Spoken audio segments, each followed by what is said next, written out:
Hello, everyone. Welcome again to another Teacher Joseph podcast. Well, first of all, let me just give you an update on my little cat. He's doing very well, making a good recovery. I took him to the vet yesterday. The vet mentioned that he's overweight, he's 8 kilograms.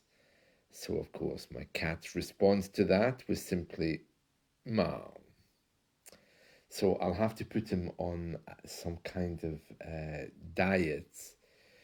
Also, regarding his little problem, he's a lot better. He's taking a lot of medication, including stuff that I think is knocking him out.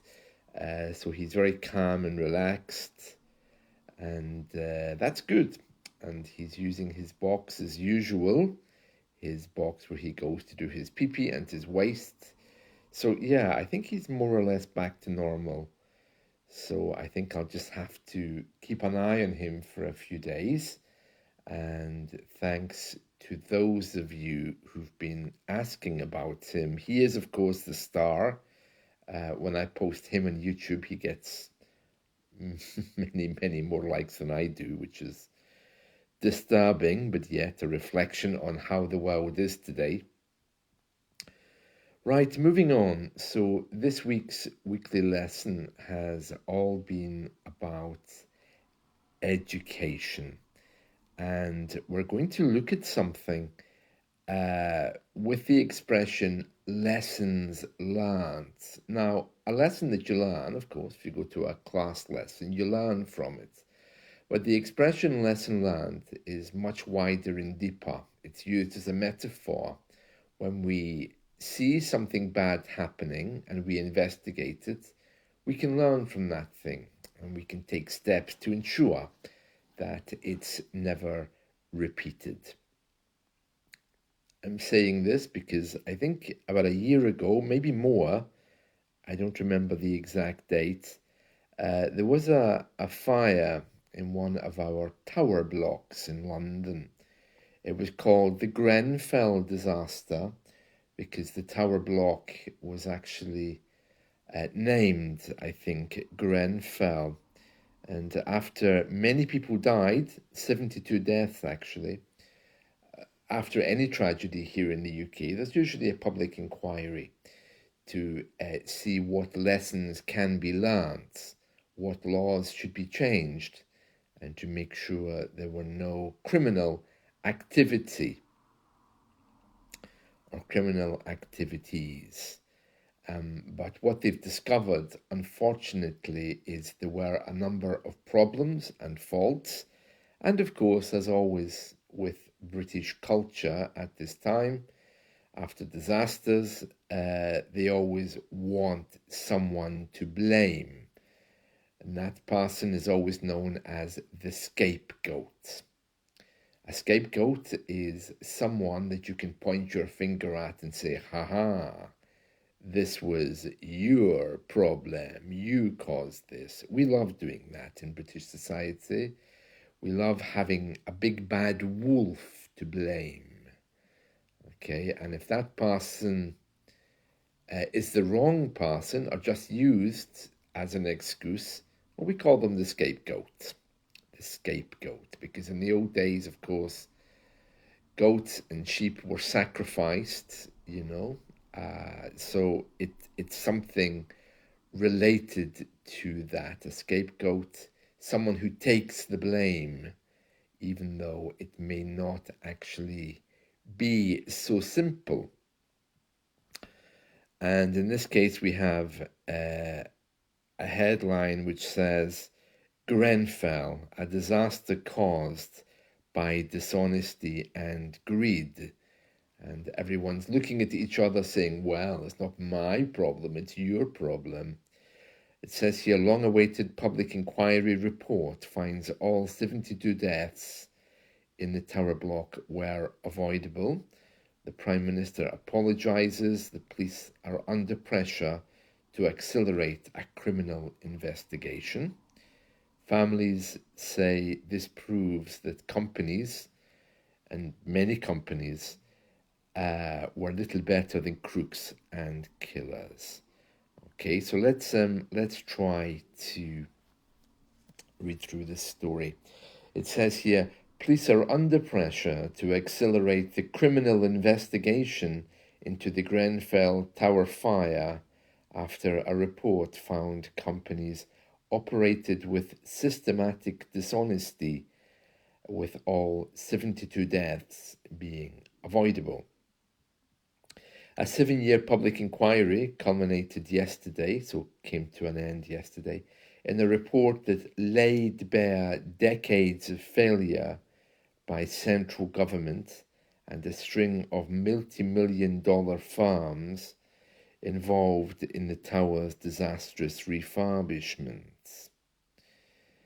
Sir Martin Moore-Bick, it says here, he led the inquiry. He found that farms which made the materials used on the tower, and it lists some of the materials, misled the market. He identified incompetence, attitudes, and concealments of wrongdoing, while Grenfell residents' safety concerns were dismissed by the local authority.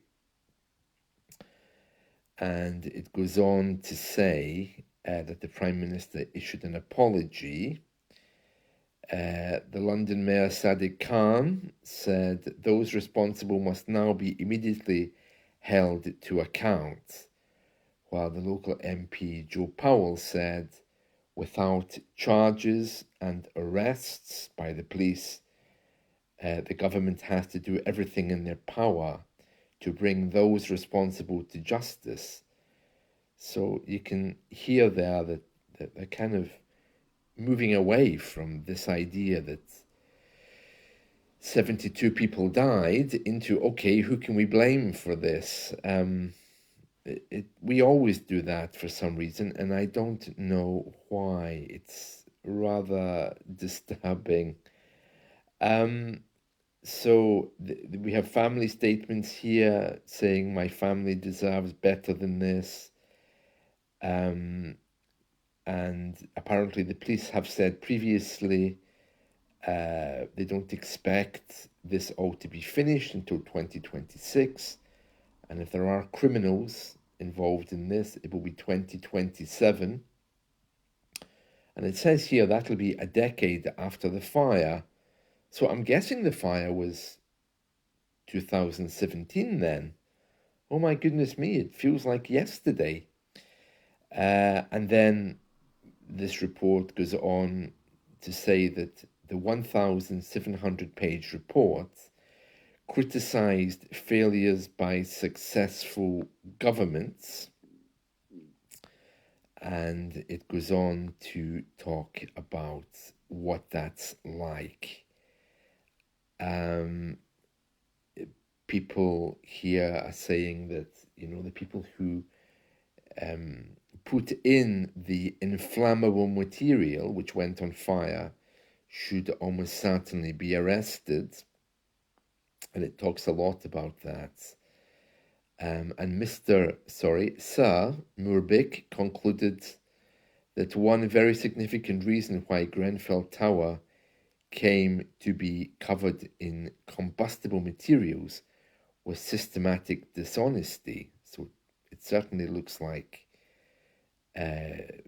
somebody somewhere has actually authorized something which was illegal. But with all these things, they'll probably just be blaming companies and decisions rather than individuals. Who knows? But very, very sad. And there's pictures here of the families. And again, the report here, many were at fault for the disaster. And it names a few people that they think should be investigated. So the report says the architects, who else? Yeah, the people who produced the materials, the landlord, that's the government, it was a council building. Some of the residents had created a conflict There was a particular conflict with a resident organizer who had questioned the appointment of the architects and ran a blog that was vigorously challenging the landlord's failings. But I don't see how he could be blamed. Oh, it's just saying what went wrong, yes.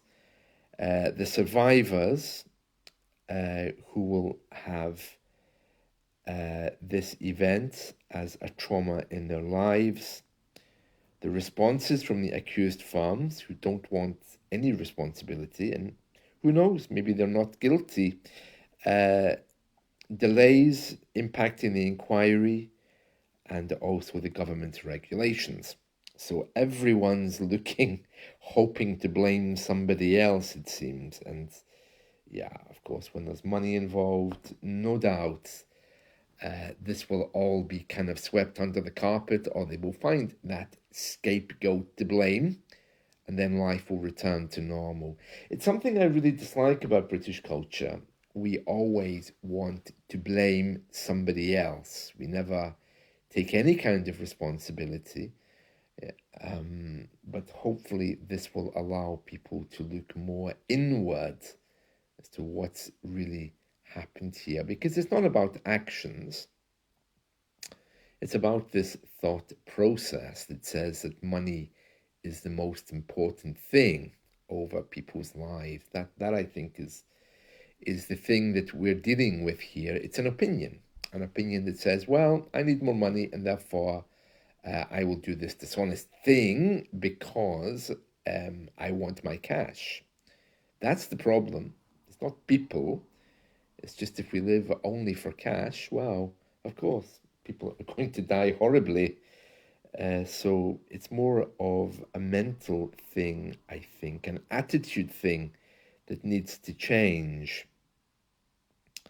And it says here, finally, victims are likely to wait years before any convictions over fire failings. And of course, this is another thing. The families of the people who died in this tower block are also saying, well, where's our cash? Our people died, our families died, you have to give us money. So you see, again, we're back to that same old opinion, and that is that money is how we show remorse.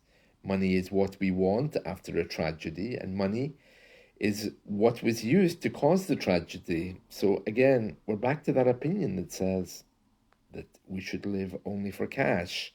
Now, I'm not saying that any particular person's to blame here, and I'm not saying that it's wrong to want money after your family have been wiped out in a particular incident. But what I am saying is, as long as we hold that opinion that money is the most important thing to be honored at all costs and at all time, both